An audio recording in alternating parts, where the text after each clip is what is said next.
Before I get into the dynamics of how we see content today and also how we see distribution playing out, I want to take a quick step back in terms of what sort of occurred over the course of the last few years, where we've really progressively pushed to move into a video neutral space. So what that means is essentially taking what would have historically been a TV only plan and start to move into online video, cinema, other like programmatic video options in order to meet a video neutral consumer's needs.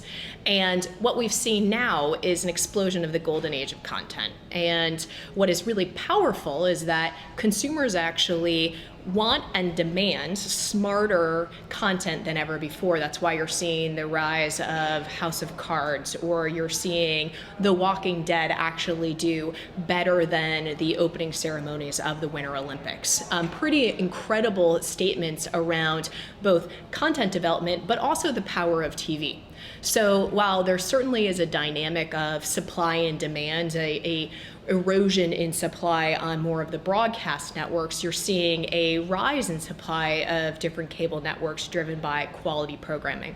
So what that means for us is actually, one, how are we partnering and working with networks as well as just content creators overall in order to ensure that our messages distributed in those, or for our brands, our messages distributed in those right programs for the right audiences in order to equate engagement and then ultimately purchase or some sort of call to action.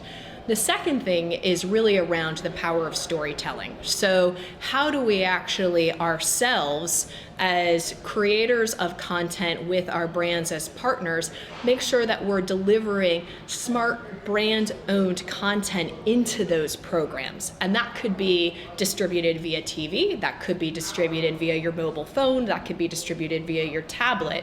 But the work that we've done recently with BMW and Driving on Ice, and their entire story around how they've actually rebuilt the bobsled for the female and male US Olympic team is a great example of that. Really compelling stories around human interests and making sure, though, that there is an authentic space in place for that brand to play.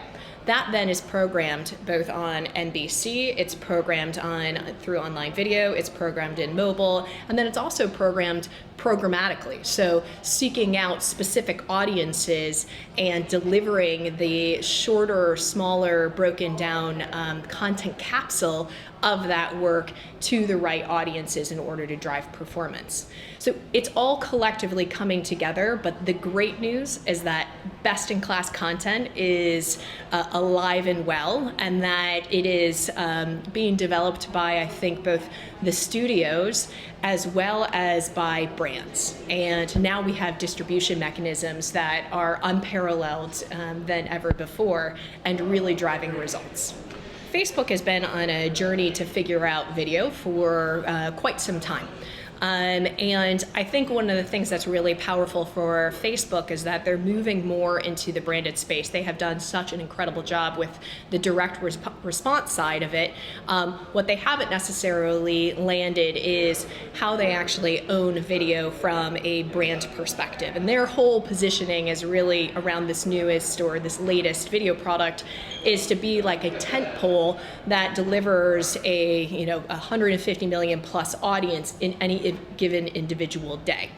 I think that's a really powerful product because you're capturing an audience that ultimately has a water cooler effect because everyone actually goes to that platform on any given day.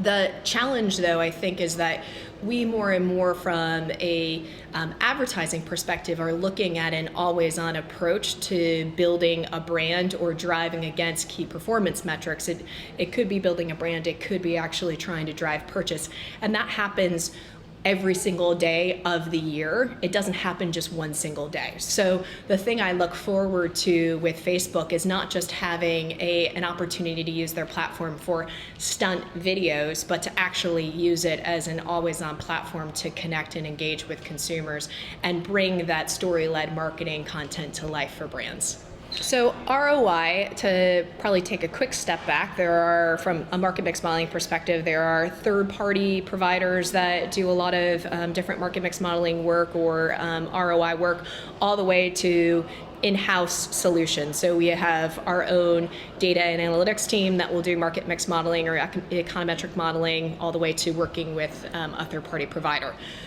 I think ROI is exceptionally important. The belief that performance media or even direct response is just selective for a particular set of clients or a particular set of objectives is false at this point. There is no marketer out there, there's no CMO that doesn't need to know exactly how every dollar spent actually drives a specific call to action. Now those call to actions might change. ROI might be about moving cases off shelf. ROI also might be about putting butts in seats. So it really depends on that particular category. The way that we leverage and utilize that data is essentially as like a cycle of learning. So we are working with either our own data and analytics team, or we are working with a third party to make sure that that information is infused in our planning process, that ROI is consistently a metric that we're taking it into consideration, but that we're also looking at the dynamics of the forecasted marketplace. So when you think about mobile, for example, ROI historically for mobile probably wasn't as high as we would forecast it to be, because historical inventory was relatively low and the price was relatively high. As you look at the future, mobile inventory is going to continue to scale. It's going to continue to get closer to actual purchase.